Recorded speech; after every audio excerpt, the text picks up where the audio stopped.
நீங்க இந்த மாதிரி நீங்க இருந்தீங்கன்னாக்கா நீங்க ரியல் எஸ்டேட்ல உங்களுக்கு சக்சஸ் ஆகிறதுக்கு நிறைய வாய்ப்புகள் இருக்குது. உங்க கிளையண்ட்டுக்காண்டி இருக்கு. உங்களுடைய கிளையண்டின் பக்கம் நீங்க நில்லுங்க.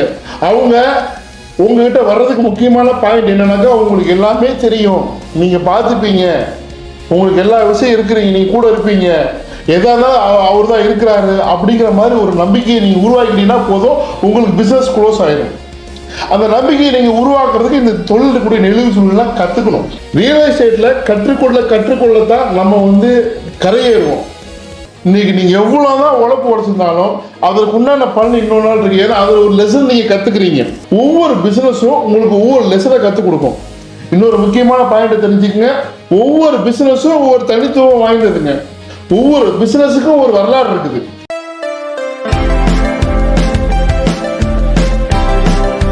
இந்த இண்டஸ்ட்ரியில் இருக்கக்கூடிய ஒரு மிகப்பெரிய சீக்ரெட், ரியல் எஸ்டேட் தொழிலுக்கு வரணும்னு நினைக்கிறவங்க இல்லை ஓரளவுக்கு ஸ்டேபிளாக போயிட்டு இருக்கிறவங்களுக்கோ நான் சொல்லிக் கொடுக்கக்கூடிய இந்த சீக்ரெட்டு ரொம்ப யூஸ்ஃபுல்லாக இருக்குங்க.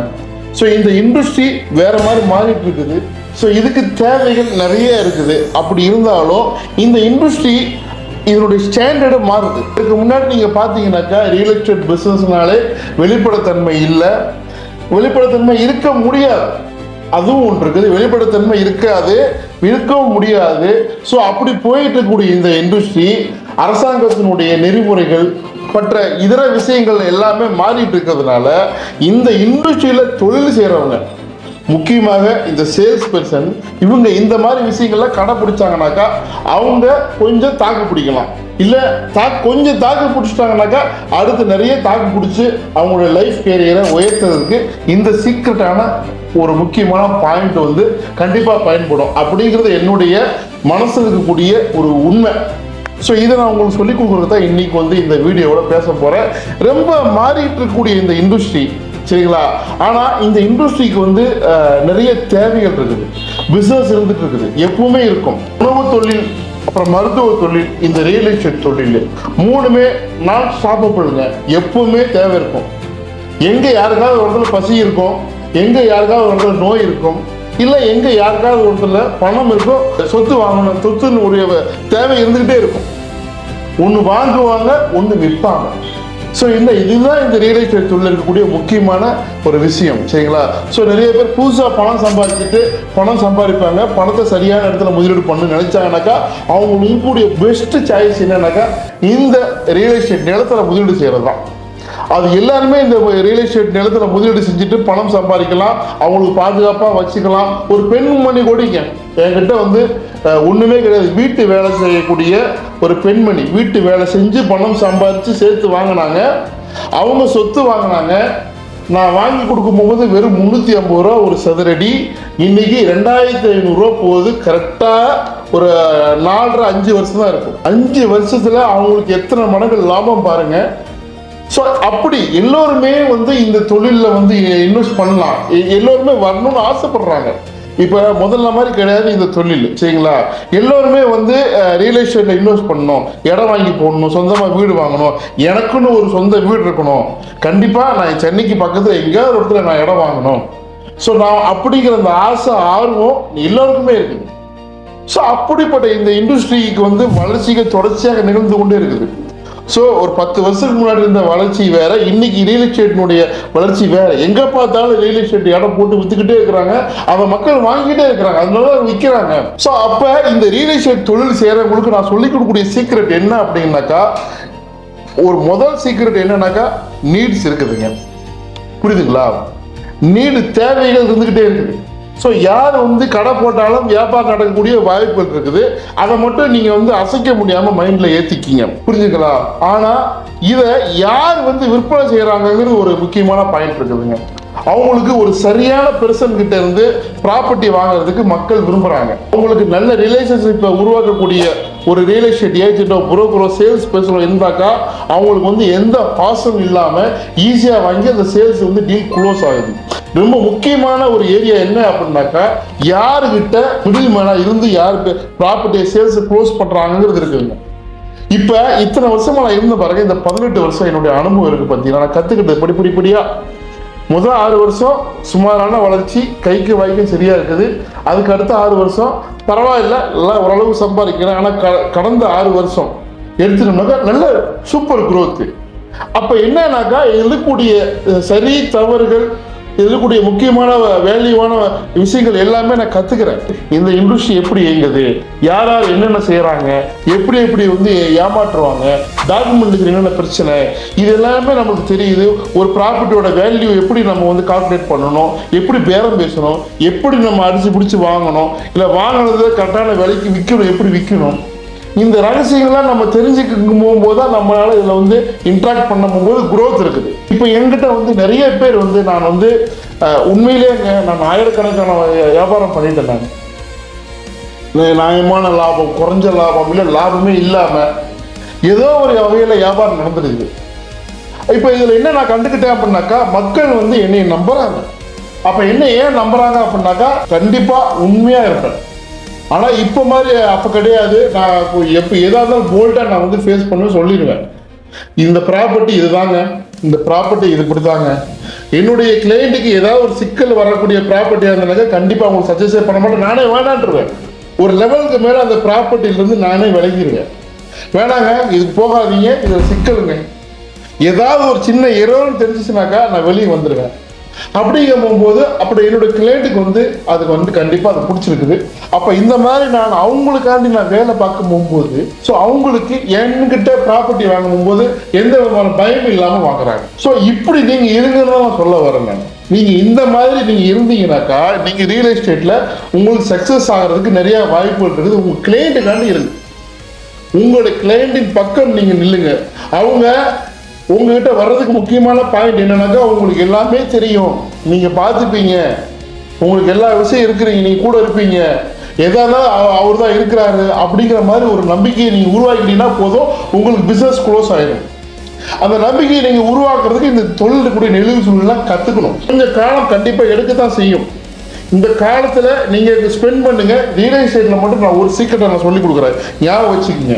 இதுக்கு முன்னாடி நீங்கள் இந்த தொழிலில் பண்ணிக்கிட்டே இருக்கிறீங்க, சரியான குரோத் இல்லைன்னு நீங்கள் நினச்சிங்கனாக்கா கவலையாக படாதீங்க. ரியல் எஸ்டேட்டில் கற்றுக்கொள்ள தான் நம்ம வந்து கரையேறுவோம்.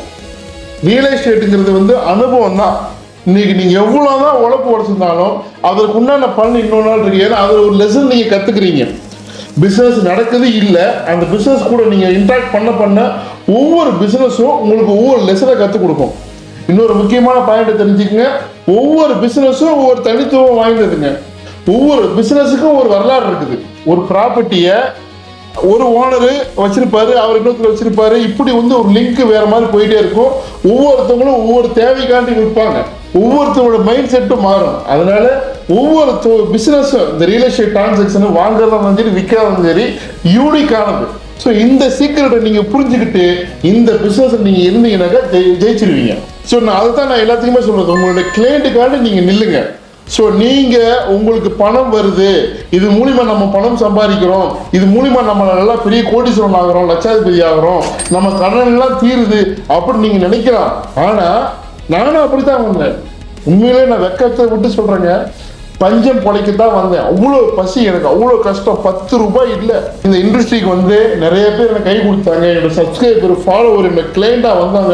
வெளிநாட்டுலாம் எனக்கு கால்ஸ் வரும். நிறைய வியாபாரம் பண்ணியிருக்கிறேன். அப்போ நான் ஒரு கட்டத்தில் நான் புரிஞ்சுக்கிறேன், நான் இந்த வேல்யூ என்கிட்ட என்ன எதிர்பார்க்குறாங்கனாக்கா, நான் என்ன சொன்னாலும் கேட்பாங்க. அதுக்கு என்ன காரணம் அப்படின்னாக்கா, அவங்க என் மேலே வச்ச நம்பிக்கை. அதை நான் கடைசி வரைக்கும் காப்பாற்றினாங்க.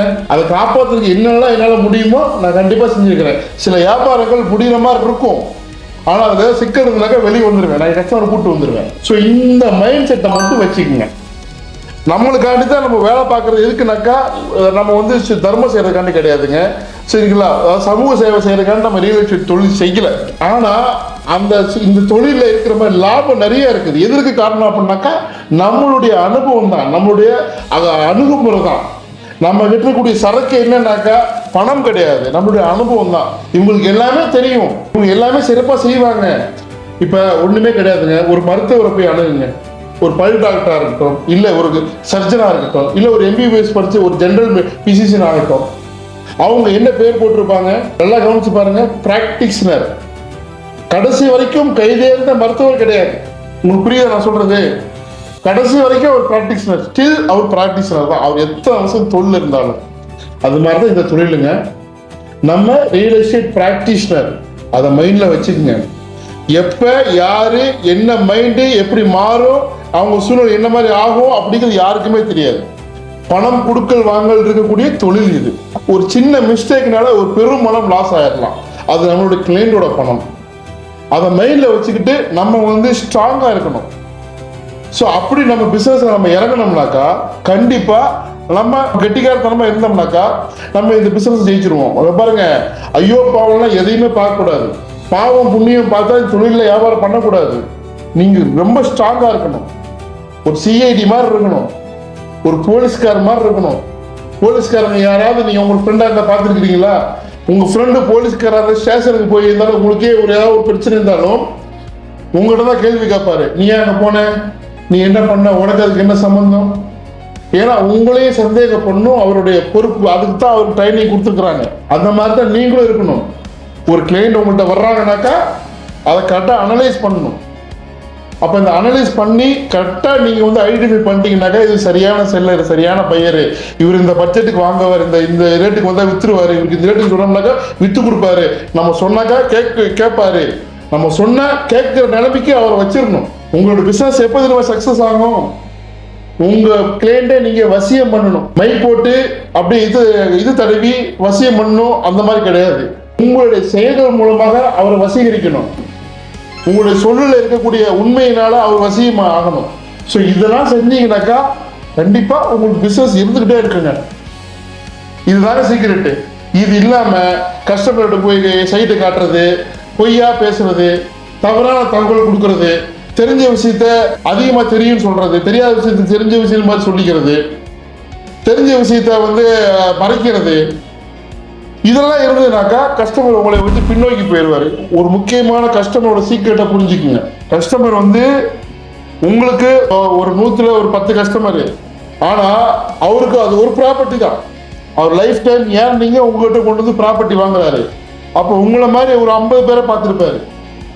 எனக்கு தெரிஞ்சு எல்லா கிளைண்ட்டும் ஒரு 20 பிளாட், 30 பிளாட், ஒரு 10 ப்ராப்பர்ட்டி, 30 ப்ராப்பர்ட்டி பார்த்துட்டு தான் ஒரு இடத்த முடிக்கிறாங்க. அப்ப அவங்களுக்கு எல்லாமே தெரியும், யார் எப்படி பேசுறாங்க, யார் உண்மை பேசுறாங்க, யார் பொய் பேசுறாங்க. நீங்க வெள்ளந்தியா இருங்க, அப்பாவியா இருங்க, பேக்கா இருங்கன்னு சொல்ல வர கிடையாது. நீங்க உங்க விஷயத்த கெட்டியாத்தனமா இருங்க. ஆனா நீங்க அவருக்காண்டி வேலை பாருங்க. ரொம்ப நேரம் பேசிட்டு இருக்கிறேன்னு நினைக்கிறேன். இதுக்கு எல்லாம் காரணம் என்னன்னா இதுதான் சீக்ரெட். நீங்க கத்துக்குங்க. ஸோ இந்த தொழிலை இன்னும் மேலும் விரிவா நீங்க கத்துக்கணும்னு நினைச்சீங்கன்னாக்கா, ஸோ இந்த ப்ரொஃபஷனலாக நீங்கள் அணுகணும்னு நினச்சிங்கனாக்கா நம்ம வீடு ரியல் எஸ்டேட் அகாடமியில் ப்ரீ ரெக்கார்டட் கோர்ஸ் உங்களுக்காண்டி நீங்கள் நினச்ச நேரத்தில் அதை அக்சஸ் பண்ணலாம். அதில் இருக்கக்கூடிய பாடங்களை கற்றுக்கலாம்.